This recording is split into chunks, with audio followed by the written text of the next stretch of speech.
Hello and welcome back to the Karma Stories podcast. I'm Rob and I hope you are having a wonderful day today. Today I have 3 stories for you from the Malicious Compliance subreddit. The Karma Stories podcast is published to all major podcasting platforms, and you can also read along on YouTube under our @Karma Stories podcast handle.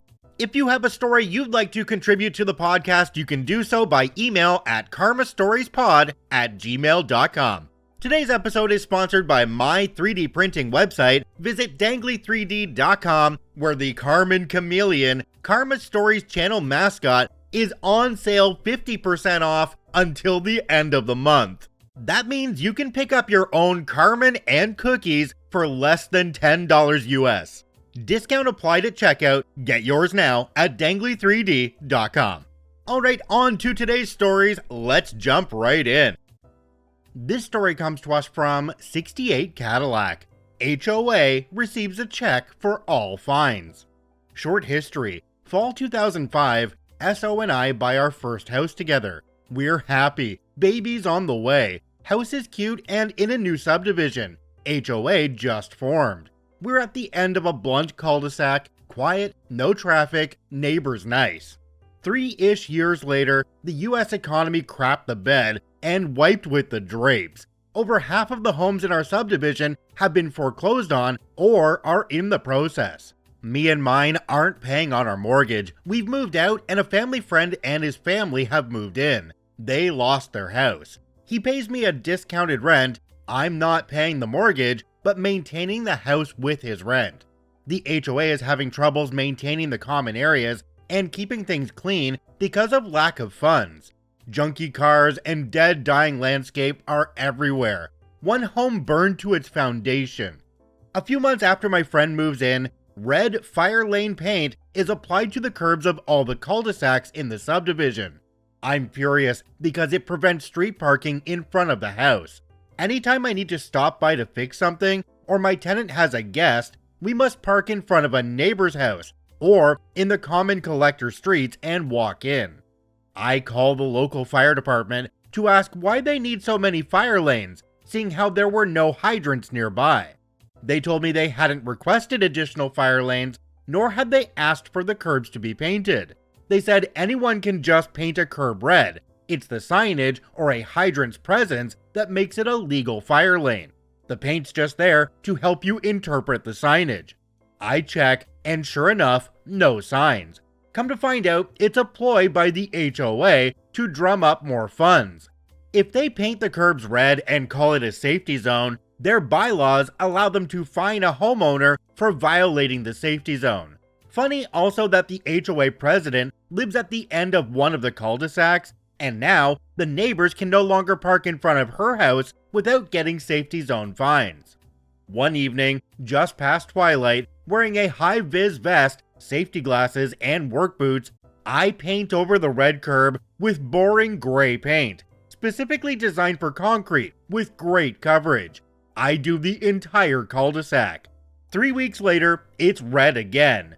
2 days later, gray. 5 weeks, red. Then gray with silicone top sealer. Then red that flakes off almost immediately. Then red again, flakes. Then a sign that reads, "Safety zone, no parking." For lack of payment, the home is now under notification of foreclosure, and I'm working with an agency to help navigate and file all the paperwork needed so we can short sell. Short selling in this context means that although we promise to pay the bank $350,000 plus interest for the house, they'd forgive any amount we owe as long as we turn the house over in good condition. Example, we haven't flushed concrete down the toilets or poked pinholes in the water pipes, which screws us, but it's better than owing $350,000 on a house only worth $165,000 that will be legally taken from us in short order. F you, Reagan. I'm still waiting for that trickle. During a short sale, you're required to notify any potential parties that could have liens on the house. This includes the HOA. I'm up to date on my dues and have no outstanding violations, so I think I'm in the clear. But no, the HOA suddenly comes up with a whole list of violations that haven't been addressed or remedied for 5 months. plus additional fines for the delay.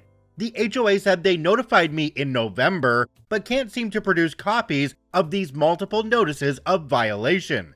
They only have the current one in March, listing all the outstanding violations. Examples: black stains on the driveway, uncoiled garden hose, unapproved tree, missing bush, missing foliage, dead tree. I informed them that the stains were tire marks from driving into the garage. The unapproved tree they did, in fact, approve. The missing bushes, they approved the removal. Here's a copy of the plan and your approvals with your name on it. It's not my fault you don't know what you approved. The dead tree. Many trees tend to lose leaves in the fall, like around November. They might look dead if you're just making up violations in February, but are just dormant and waiting for spring. Even if it was dead, you can't replace a tree in November, December, January, or February. No nursery selling saplings that late in the season unless you want a Yuletide tree. How can someone be reasonably expected to replace a dead tree in the off-season? The HOA delays responding, and the short sale is on a timer. If I don't have all legal items, payments for liens, and documents into the escrow officer by certain date, my short sale will fall through, and I'll owe $350,000 plus interest on a $165,000 house that's soon to be foreclosed on. The HOA fines and fees total $1,955. That's $45 short of where felony fraud starts. I'm furious. This HOA is going to F me one last time, and I'll pay for the experience. So I talk to the escrow officer and see what she needs. Only the money for the HOA lien, and you'll close escrow tomorrow. She's seen reams of those come through with similar amounts of fines requested by HOAs that hold up short sales. None exceed $2,000. I ask her what form of payment will satisfy her as an escrow officer. Money order, cash, or check. A check would be easiest for you, don't you think? If I write a check to HOA for $1,955, then hand it to you, that'll satisfy escrow? Yep. You'll mail the check to the HOA after the documents record? Yes. You'll have a check in 25 minutes. The next day, on the phone with the escrow officer, sitting in my car in a parking lot, 9:01 a.m. Did the documents record? Did the short sale go through? Yes. I'll mail out finalized documents and any other items before close of business today. Thank you. Hang up. I walk into the local branch of my bank and inform the teller, I need to place a stop payment on a check. OP added a quick edit on at the bottom. It literally just says, and the HOA never tried to collect or contact us again. Jumping down to the comment section on this one, we have one from a user called M Day of Earth. It says, did the HOA have the cops go after you for check fraud? OP responded and said, no, I suspect that the HOA knew they'd have to reveal what the check was for. At discovery, they'd be unable to produce original violation notifications, and because they didn't exist, they sure couldn't provide proof they'd mailed them. Sure, the HOA could just make up and backdate notifications of violations, but every violation came with a picture of the offense. New and ongoing violations need new or updated pictures every month. They'd have to Photoshop a whole suite of dead tree, bush missing, hose uncoiled, shots from slightly different angles, and changing seasons, and get everything correct. Ah yes, the HOA, the bane of a lot of people's existences. Hey, let's look at that term, HOA. I know it stands for Homeowners Association, but what else can we do with HOA? Hassling our area. I like that one. Habitual Overreach Authority. That works. Hostile Occupation Agency. That is even better. How about this one? Homeowners Oppression Alliance. That is perfect. This story comes to us from Artful Dodger 1431. Do you have any gray Poupon? Not my story, but my best friend who got malicious compliance by a chef. Back in 2005, my best friend and I worked for this kids camp. It was a week-long stay kids camp. We'd get campers on Mondays and have fun till Sunday. I, at the time, was a counselor, and so was my best friend. Had a few funny stories from working these summers, and of course, the darndest things kids will say when parents aren't around. I could fill a book with the stories, pranks, and fun days we had. Me and my buddy had become fanatic experts in ultimate frisbee by our 5th year. So every other lunch would be an outdoor sack lunch. The lunches were made by a pretty cool guy, a chef who'd volunteered his hours. He'd stand proudly by his food when it gets served. He had his wife as a sous chef. So my best friend is a wise butt and a class clown type, and if he can get a jab in, he will. During our first sack lunch day of summer, he'd grab his lunch and then walk over to the chef to thank him. But right before thanking the guy for making his lunch, he'd walk up to the guy, then proceed to mime rolling down a window, and then in a fake English accent he'd ask, "Do you have any Grey Poupon?" with his hand extended like the commercial. 5 sack lunches of this same act later, the chef becomes gradually ticked. It was fine the first time, but now you're just a horse's butt. Cue the malicious compliance. The chef prepared a special bag, to which he wrote Mr. Grey Poupon on the label. My best friend is in line with his kids grabbing lunch bags and sees the special labeled bag. He grabs it with surprise. Inside was a normal sandwich, chips, cookie, milk, snack crackers, and 30 packets of Grey Poupon. For the full summer, my friend got a similar bagged lunch with just as many Grey Poupon packets. My friend started asking the chef to hold back, as he didn't need that many each time, but the chef kept putting 24 or more inside his bag. Now, cue some more malicious compliance. On the last week of kids, my friend goes to get his lunch bag. The Mr. Grey Poupon labeled bag was filled to the brim in mainly Grey Poupon mustard packets. The bag must have weighed a pound, maybe 2, like someone had dumped a case in the bag. As my best friend grabbed his bag, the chef said, "Support it from the bottom." Days later, with a chuckle, I asked the chef, "What gives with the giant bag of mustard packets?" The chef replies, "Had to finish the crate somehow." On my buddy's last day, he went to his mailbox cubby. Lo and behold, in his mailbox cubby was one last surprise. A full gallon of Grey Poupon mustard as a gift. When I asked the chef secretly some days later, he admitted, "I had to blow the surplus budget on something, right?" Jumping down to the comment section on this one, we have one from a user called AppropriateRip9996. It says, "Chef had to show hospitality somehow, and besides, the guy showed up with an imaginary Rolls-Royce motor car and rolled down the window. You can't just give regular yellow hot dog mustard after that." And just like the commercials, they all ended with an excess of mustard available to the masses.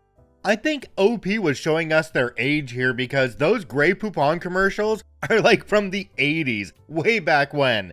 And then it was parodied in the Wayne's World movie, which was absolutely beautiful.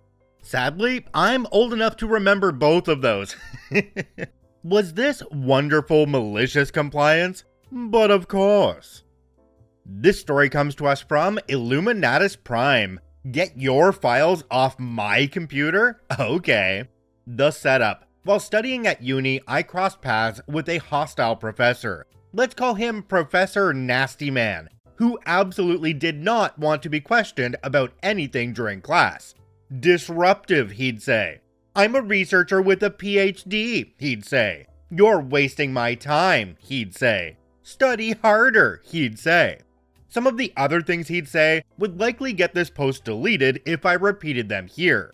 The trigger. I missed a lecture, so just before the next class started, I asked him if I might have a copy of his lecture notes from the class I'd missed. He blew up at me, slammed his papers down, and started ripping me a new one, saying that if I was not serious about his class, then I shouldn't be in it, and that I should just drop it.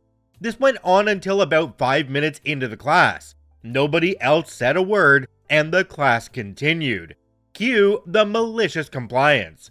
The uni had a surplus barn where unneeded equipment was palletized and sold at bulk rates. I got there first thing in the morning and spotted a pallet with a bunch of computer junk on it. For $50 US, I ended up with a dot matrix printer, a few 1200 baud modems, and an extended technology PC, monitor, and keyboard setup. Of course, I also got a receipt.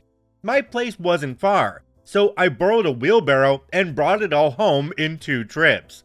The printer was beyond repair. Only 2 of the modems still worked. The PC system booted up on the first try. I looked through the directory and saw what looked like drafts of a research paper and a whole lot of data files as well. The hard drive's volume name was the same as Professor Nastyman's, so I rang up his office. His secretary, a sweet grandmotherly type, answered the phone. I explained what I had found. She asked me to hold. A minute or 2 later, Professor Nastyman himself was on the line, telling me to get those files off the computer now. Sir, yes, sir. I did it the right way too. I deleted all the data and document files. Then I overwrote the empty drive space with a huge file full of random bytes of data, deleted the file, and repeated the process 6 more times. Then I reformatted the hard drive with a new OS. The PC booted right up to the DOS prompt, and I was happy with my new PC. The fallout. At the next class session, Professor Nastyman greeted me by name and politely asked if I had removed the files from my computer yet. Of course, sir. I removed those files from my computer, just like you told me to. Why? Were they important? He told me how important the files were. Something to do with 2 or 3 years of research data for a corporate-backed project.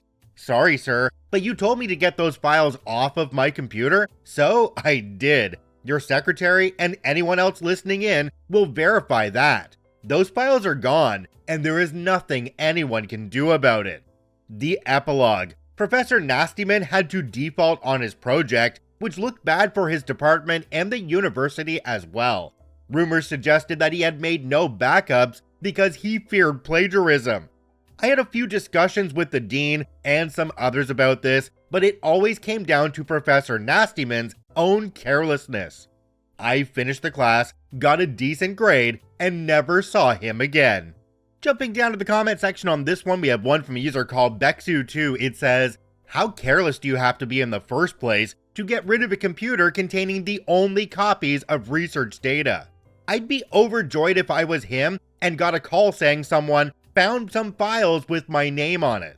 OP responded to this one and said, "I really don't know what was going through his mind. He was an arrogant reactionary blowhard who shot from the lip and asked questions later.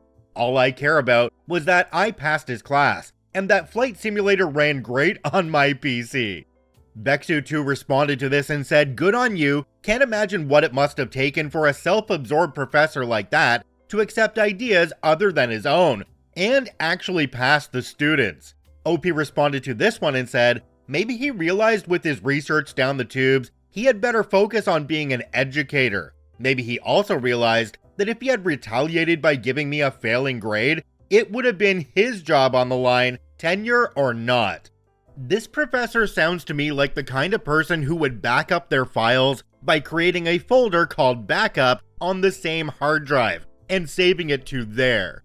I absolutely love stories of bad people getting the karma they deserve, but in this case, I also can't help but feel bad for that professor with years of research going down the drain. That's really gotta suck. If you enjoy daily Reddit stories, I encourage you to follow and add us to the favorites on whichever podcasting platform you enjoy the most. And if you're watching and listening on YouTube, please hit that subscribe button and drop a like on the video. It really helps us out. I thank you for watching and listening. I hope you have a wonderful day, and we'll see you tomorrow.